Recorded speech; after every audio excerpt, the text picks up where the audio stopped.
On y va maintenant avec la deuxième partie de la simplification. On veut simplifier ici avec des tables de Carnot. Donc, on va introduire c'est quoi des tables de Carnot, on va voir comment les remplir et ensuite de ça, on va voir comment les utiliser pour faire notre simplification. Donc, jusqu'à maintenant, on a utilisé des propriétés pour simplifier nos expressions à la booléenne, mais on s'est rendu compte que ça peut être compliqué. Ben, les propriétés, il faut toutes les retenir, c'est pas nécessairement si facile que ça, et ensuite de ça, ben, ça nous fait plein d'étapes de calcul.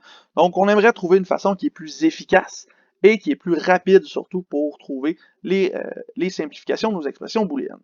C'est ce qu'on va faire avec les tables de Carnot et nous, on va en utiliser trois différentes. On va commencer par la table de Carnot à 2 variables, on va aller vers la table de Carnot à 3 variables et la table de Carnot à 4 variables.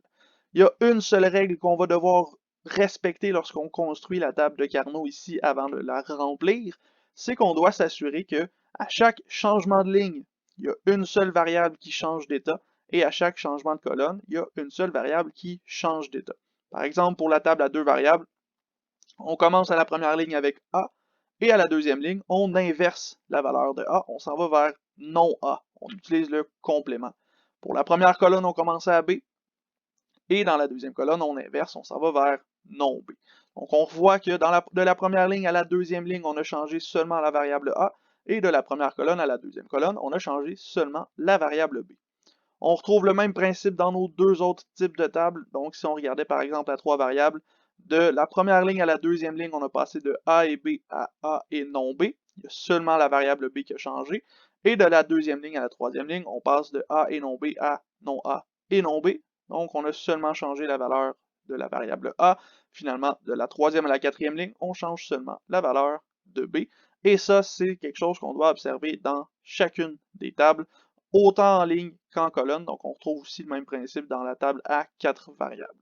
Avec ces informations-là, on peut commencer à remplir notre table de Carnot et on va pouvoir faire des simplifications qui seront justes et valables. Donc, on commence par remplir une table de Carnot. Comment est-ce qu'on va faire pour remplir cette table? On sait à quoi ça ressemble, on sait comment est-ce qu'on doit construire la table, mais comment est-ce que je la remplis, cette table? C'est super simple. Tout ce qu'on a à faire, c'est d'indiquer un 1 dans chacune des cases qui va correspondre à une de nos expressions booléennes dans l'expression générale qu'on est en train de simplifier. Pour le reste, vous pouvez remplir la table de 0, mais moi je vous le conseille pas parce que ça alourdit votre table, on voit vraiment mieux, on voit vraiment moins bien ce qu'il y a dans la table, puis en plus, c'est absolument inutile. Tout ce qui nous intéresse, ce sont les 1. Donc les 0, vous pouvez les ajouter, mais on n'en a pas de besoin du tout. Moi, je vous déconseille même d'utiliser les 0. C'est quelque chose qui va juste vous mélanger pour rien. Par contre, il y a une petite attention ici à noter. Votre table de Carnot, elle a des limites. En effet, les expressions que vous allez représenter dans les tables de Carnot doivent respecter une certaine simplicité. On ne peut pas avoir des expressions excessivement complexes pour représenter dans une table de Carnot, ce qui veut dire que ça se pourrait que vous ayez besoin de faire appel à vos propriétés pour simplifier l'expression avant d'utiliser la table de Carnot. Donc, si jamais votre expression plutôt ne fit pas avec la table de Carnot, ça se peut que vous ayez besoin de la simplifier un petit peu pour pouvoir utiliser votre table de Carnot et faire en sorte que votre simplification soit très rapide par la suite. Ceci étant dit, on va essayer d'en représenter des expressions avec des tables de Carnot pour bien saisir qu'est-ce qu'on veut dire par indiquer des 1 lorsqu'il y a des expressions qu'on rencontre dans l'expression. Donc, on se donne ici l'expression booléenne A et non B et C, ou non A et B et non C, ou B et C, ou A et non B. On voudrait représenter ça dans une table de Carnot. Donc, comment est-ce qu'on va faire ça? On va traiter terme par terme et on va aller cocher ou on va aller inscrire un dans notre table de Carnot à chaque endroit où on a retrouvé un des termes qui nous intéressait. Donc, on y va avec le premier. On a A, non B et C. Dans ce cas-ci, je cherche A et non B pour commencer. Dans ma table, A et non B, c'est ma deuxième ligne. Je cherche à combiner ça avec C. Donc, je vais aller chercher la colonne C et j'indique un 1 dans cette colonne-ci. Aussi simple que ça. C'est ça qu'on voulait dire par indiquer des 1 dans notre tableau. Maintenant, on va le faire pour les autres expressions. Donc, non A, B et non C. Je vais chercher non A et B. Je me trouve dans la dernière ligne. J'ajoute à ça non C. Donc, dernière colonne, j'obtiens un 1 ici, dans cette case-ci. On continue. B et C. Donc là, je dois trouver B. Je regarde dans ma table, je trouve nulle part B individuel. Tout ce que je trouve, c'est A et B, A et non B. non A et non B, non A et B. Ça veut dire qu'il va falloir que je fasse apparaître des A pour pouvoir travailler avec cette expression-ci. On a un exemple ici où notre expression générale était pas assez simplifiée ou était peut-être pas de la bonne forme pour pouvoir utiliser notre table de Carnot. Il va falloir modifier notre expression ici. Pour modifier cette expression-là, on va faire ce qu'on appelle de la mathémagie. On va changer notre expression un peu pour faire apparaître des A. Dans ce cas-ci, on va utiliser les propriétés qu'on connaît, puis on va faire apparaître des A graduellement. Donc, on commence par se dire que l'expression B et C, c'est la même chose que l'expression 1 et B et C. Pourquoi? Ben, tout simplement parce que 1, c'est l'élément neutre de notre multiplication booléenne. On a vu ça dans nos propriétés. Maintenant, mon 1 ici, je vais le changer judicieusement pour faire apparaître des A et des non-A.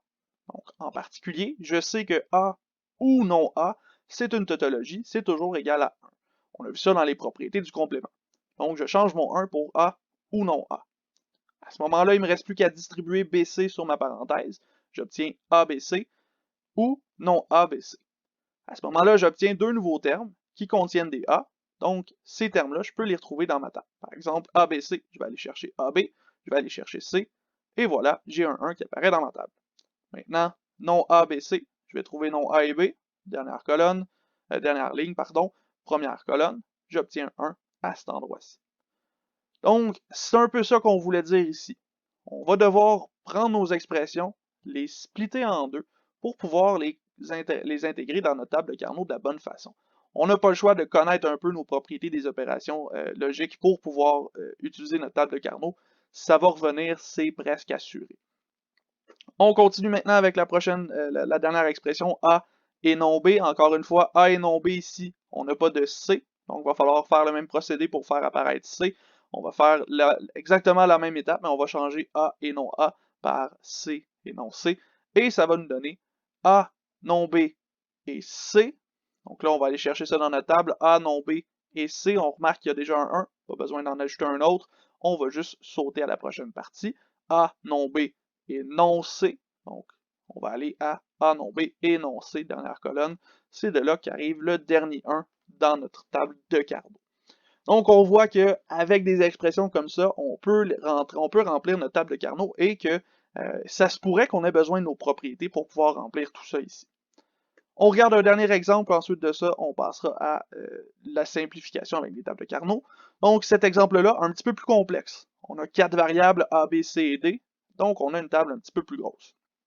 On va faire le même procédé, donc on va rentrer élément par élément. Dans ce cas-ci, A, non B, C et D. Ce terme-ci, je cherche A, non B, ça se trouve être ma deuxième ligne. C et D, c'est ma première colonne, donc j'obtiens un 1 ici. Deuxième expression, non A, B, non C. Ici, je remarque que je n'ai pas de D, donc il va falloir que j'aille chercher non A, B, avec le non C, et je vais aller chercher le D et le non D. Donc, non A et B, ça se trouve être la dernière ligne.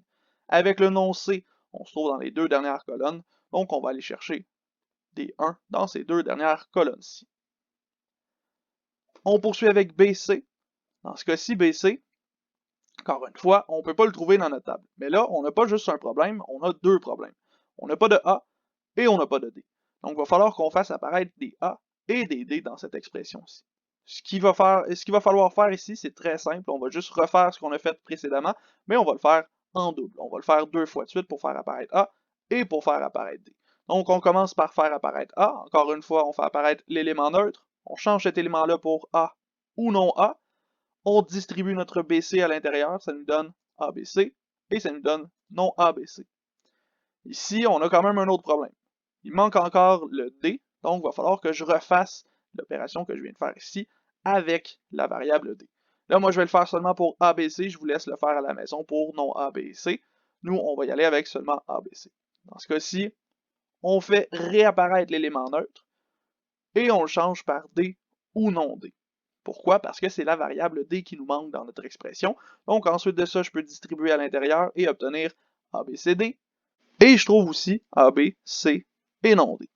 Donc là, j'ai deux expressions qui représentent l'expression ABC. Je vais aller les trouver dans mon tableau. AB, CD, première ligne, première colonne. AB, C non D, première ligne, deuxième colonne. Et voilà, j'ai complété l'expression ABC.